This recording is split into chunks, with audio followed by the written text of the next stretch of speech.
Hello students, আজকে আমরা kinds of সেন্টেন্সেসের উপরে আলোচনা করব। সেন্টেন্সের বাক্যের যেসব ধরন থাকে এটার উপরে আমরা আলোচনা করব। There are many kinds of sentences like simple sentence, complex sentence, compound sentence. In exam question may come like convert simple sentence into complex sentence. সরল বাক্য হতে জটিল বাক্য পরিবর্তন করো। কিছু সেন্টেন্স দিয়ে দেবে এক্সামে, এই বাক্যগুলোকে আমরা সিম্পল থেকে কমপ্লেক্স রূপান্তরিত করার প্রশ্ন আসে। আর কম্পাউন্ড সেন্টেন্সের যেটা আমরা যৌগিক বাক্য বলি, এগুলোকে রূপান্তরিত করার প্রশ্ন আসে। কিন্তু প্রশ্ন হলো, আমরা যদি সেন্টেন্স ফরমেশনটা যদি সুন্দর মতো না জানি, সিম্পল সেন্টেন্স কাকে বলে বা সিম্পল সেন্টেন্সের এক্সাম্পল দিয়ে আমাদের যদি ধারণাগুলো যদি পরিষ্কার না থাকে, তাহলে এগুলো আমরা কনভার্ট করতে অসুবিধা হবে। আমার ভিডিওটা বানাইবার উদ্দেশ্যটা এটাই, যাতে ধারণাগুলো পরিষ্কার হয়ে যায়। তাহলে লেটস বিগিন। এখানে কিছু এক্সাম্পল আছে, কিন্তু এক্সাম্পল শুরু করবার আগে আমরা সেন্টেন্স জানি। যে সেন্টেন্সগুলো একটি মাত্র সাবজেক্ট এবং একটি মাত্র প্রেডিকেট থাকে তাকে সিম্পল সেন্টেন্স বলে। মানে একটি সাবজেক্ট আর একটি প্রেডিকেট থাকতে হবে, এই সেন্টেন্সগুলোকে সিম্পল সেন্টেন্স বলে। যেটা উজ্জ্ব হতে পারে, উল্লেখিত হতে পারে। উজ্জ্ব মানে সাইলেন্ট। এখন কি করি আমরা, এই সেন্টেন্সগুলোকে আমরা পর্যালোচনা করব। Let's analyse the sentences analyze the sentences from the example one by breaking them down into subject and predicate and confirming whether they are simple sentences.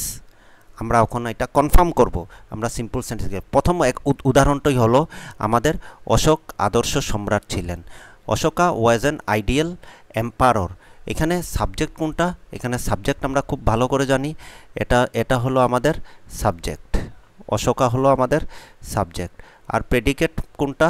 Predicate আমরা যদি ধরি, প্রেডিকেট হলো ওয়াজ অ্যান আইডিয়াল এম্পায়ার। এটা কি? Predicate. আমাদের এটা হয়ে গেল। তারপরে অযোধ্যার আর সেদিন নাই, the good old days of Ayodhya are no more. এটা যদি আমরা দেখি, সাবজেক্ট কোনটা? The good old days of Ayodhya, এটা হলো সাবজেক্ট। এটা হলো কি? সাবজেক্ট।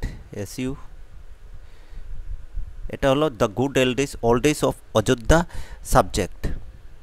ঠিক আছে। আর প্রেডিকেট হলো আর নো মোর। এটা হলো আর নো মোরটা কি? আমাদের প্রেডিকেট। বাংলায় যেটাকে আমরা বলি উদ্দেশ্য আর বিধেয়, যেটাকে ইংরেজিতে বলা হয় সাবজেক্ট আর predicate. Next our example is সূর্য কখন উদিত হয়? when does the sun rise? এখানে সাবজেক্ট কোনটা? এখানে সাবজেক্ট হলো দ্য সান। দ্য সানটা কি? আমাদের সাবজেক্ট।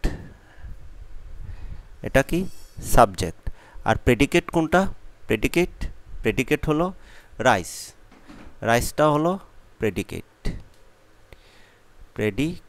রাইসটা হলো প্রেডিকেট। তাই আমরা পেয়ে গেলাম একটা সাবজেক্ট, একটা প্রেডিকেট। কিন্তু এটা কোন ধরনের সেন্টেন্স? এটা হলো interrogative type of sentence. when does the sun rise? Interrogative type of sentence. কি ধরনের sentence? Interrogative type.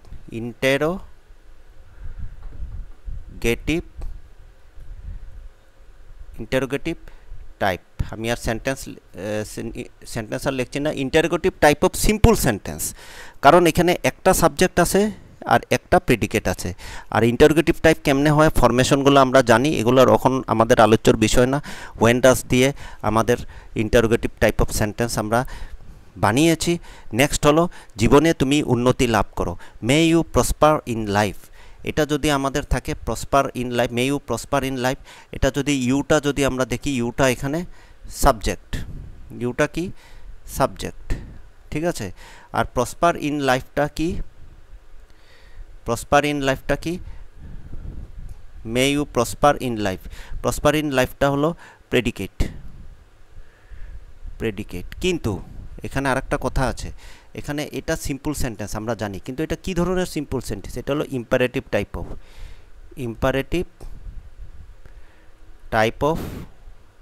Of simple sentence. Imperative type কোনগুলো সেন্টেন্সকে বলা হয়? যে সেন্টেন্সগুলো, যে বাক্যগুলো আজ্ঞা, অনুরোধ, উপদেশসূচক বাক্য থাকে, তো এগুলোকে কী বলে? অ্যাডভাইস থাকতে পারে, কমান্ড থাকতে পারে, রিকোয়েস্ট থাকতে পারে। এই সেন্টেন্সগুলোকে কি বলে? ইম্পারেটিভ টাইপ অফ সেন্টেন্স বলে। ঠিক আছে, এটা হলো ইম্পারেটিভ টাইপ অফ আমাদের সেন্টেন্স। নেক্সট আমরা গোলাপ ফুল কি সুন্দর, how beautiful is the rose. এটা যদি আমরা দেখি এখানে সাবজেক্ট কোনটা? সাবজেক্ট হবে, এখানে সাবজেক্টটা হবে দ্য রোজ। সাবজেক্ট কি? এটা হলো সাবজেক্ট হলো দ্য রোজ। আর প্রেডিকেট কি? Is beautiful. এখানে বিউটিফুল ইজ আছে, যেহেতু আমরা এটা সেন্টেন্সের এক্সক্লেমেটরি টাইপ অফ সেন্টেন্স, মানে আশ্চর্যবোধক বাক্য, আমরা হাউ দিয়ে শুরু করেছি। ঠিক আছে, তো এখানে ইজটা বিউটিফুলের পরে বসে, কিন্তু আমরা এখানে আমরা যদি অ্যানালাইজ করি, ইজ বিউটিফুলটা কি?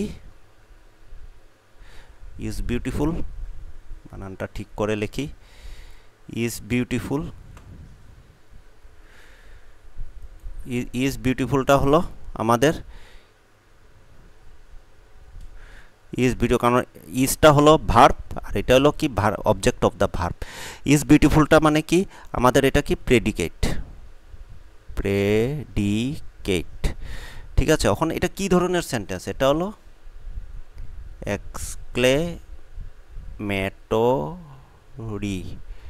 এক্সক্লেমেটরি টাইপ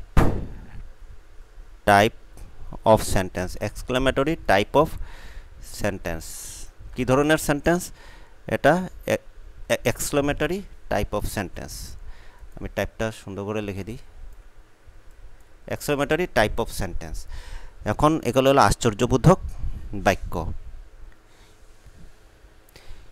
এখন আমরা এটা যদি কই, এখানে যতটা উদাহরণ আছে, এক্সাম্পল যতটা এখানে আমরা এখন পর্যন্ত এক্সাম্পলগুলো আমরা অ্যানালাইজ করেছি, in each case the subject and predicate are clearly defined and all the sentences are simple sentences because they contain only one independent clause. এখানে একটা ইন্ডিপেন্ডেন্ট ক্লোজের মধ্যেই সবগুলো বানানো হয়েছে, গতিকে এটা হলো সিম্পল সেন্টেন্স।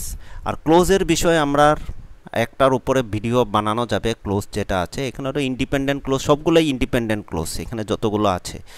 হ্যাঁ, তা আমরা